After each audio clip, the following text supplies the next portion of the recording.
Let's make buttery, melt-in-your-mouth Christmas cookies. With just 3 simple ingredients, you can make the easiest, the most delicious, and the most iconic Christmas cookies. We're making shortbread from my new cookbook, Simple Pleasures. Now, if you've ever made shortbread, you know it can be quite fussy to work with, and it usually does spread as it bakes. I'm going to share with you a few secrets and tricks to make no-spread shortbread while maintaining its signature crumbly, melt-in-your-mouth texture. Today's Christmas cookies are sponsored by Temu. Stick around for a holiday giveaway. Now, it's the combination of good salty butter and sugar which gives these Christmas cookies their amazing flavor. So use good quality softened salted butter. You can, of course, use unsalted butter if that's what you have, but add a 1/4 teaspoon of salt to your dough. Now you want to use powdered sugar rather than granulated sugar. The powdered sugar gives the cookies a fine texture and helps them retain a precise shape as they bake. It dissolves into the butter quickly. That's important because we want to work quickly so as to not incorporate air into the mixture, otherwise the cookies will puff up and not keep their precise shapes when they bake. You're going to combine the butter and powdered sugar together. You can use a stand mixer fitted with a paddle attachment, but I find using a simple hand whisk works just fine. You're going to add the third and the final ingredient, which is plain all-purpose flour. Using a spatula, combine the cookie dough together until it forms a rough, crumbly dough. That's your sign to get in there with your hand and bring the dough together. Now, this is your 3-ingredient shortbread Christmas cookie dough ready to use. Now, before we use this dough, I do want to show you how you can easily take this dough and make different cookies. I'm sure you're familiar with using various chocolates, jams, fillings to finish the cookies, but the shortbread dough itself is great for customizing. You can add nuts, chocolate chips, lemon or orange zest, and more. The possibilities really are endless. However, this is a 3-ingredient shortbread video. It's been a long year. I'm not sure I can handle all the comments saying you added nuts, that's 4 ingredients, not 3 ingredients. So I'm going to keep mine plain. However, if you want to experiment with different add-ins, head over to my website. Now, before I share a few secrets for making no-spread cutout shortbread, I want to thank Temu. I've been using Temu way before they approached me. I get lots of my kitchen and baking gadgets on Temu. Temu is an online marketplace that offers the most competitively priced products in multiple categories. They have such great gift ideas for the holidays, whether it's clothing, household items, or kitchen tools, which are my personal favorites. I got these really beautiful wood cookie stamps, which make the most beautiful cookies. And if you're an OG follower, you know I love to gift homemade cookies during the holidays, and I get all my paper boxes on Temu. They're sturdy and so much fun. I also got these really cool pie cutters, which I cannot wait to try.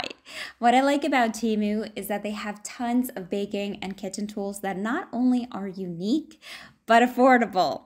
Honestly, you cannot beat these prices. So download the Temu app using my link and get a $100 coupon bundle for free. And right now, they have a massive site-wide sale with savings of up to 90% off. Temu has also kindly sponsored a giveaway for you, so comment below this video and check out the giveaway rules on my website for a chance to win a $50 gift card. Now let me share a few secrets for working with this dough. If you've ever made shortbread, you know it can be fussy to work with. That's because it's essentially all butter and it can become very crumbly. As you're rolling out the dough, you want to keep the dough moving so it doesn't stick to your surface. You can also roll it out in between 2 pieces of parchment paper. That way you don't have to add any extra flour, which can change that iconic shortbread texture that we all love, and you won't have to maneuver the cookies, which risks breaking them. You want to roll out the cookie dough to about 1/4 of an inch thick, then cut out the cookies. Traditionally, shortbread is made in just 3 shapes: large circles, which you can break into segments, small rounds, and thick rectangular fingers. But there's no reason to not get creative here, so instead of making your usual cookies, you can mix and match different sets of cookie cutters, or even use different utensils like chopsticks to make different shapes, textures, and patterns for your shortbread. Let's say you want to make Linzer-style shortbread cookies. Just by mixing and matching, you can create gorgeous patterns that really make the cookies extra special for the holidays. Now, when making cutout shortbread cookies, another secret is to not transfer the cookies onto your baking tray just yet. You want to freeze the cookies before baking them. This will also help you remove the center of the Linzer-style cookies. They remove super easily when frozen, without any fuss, and without ruining the cookie shapes you've just created. Now, these do need to go back into the freezer as you continue to make more cookies. It's important to do that. Shortbread should never go into the oven while it's soft, otherwise it will lose its shape. The longer you leave the cookies in the freezer, the better they hold their shape. In fact, they store perfectly in the freezer for months, so you can get way ahead and make a bunch for this Christmas and next Christmas if you want. Another idea for being creative with making these cookies is to use cookie stamps. I love cookie stamps.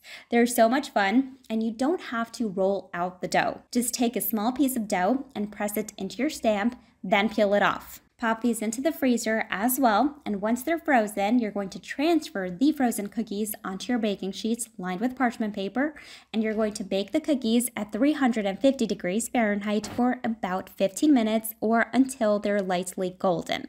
Now, shortbread has to cool completely. If you try to pick these up now while they're still warm, they will fall apart. So give these a chance to set and cool completely.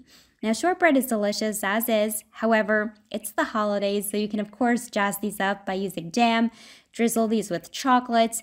I'm using white chocolate today, or dip these directly into the chocolate and then into sprinkles. The sprinkles add a nice pop of color and make these extra festive. However, all of this is optional because shortbread truly is amazing on its own.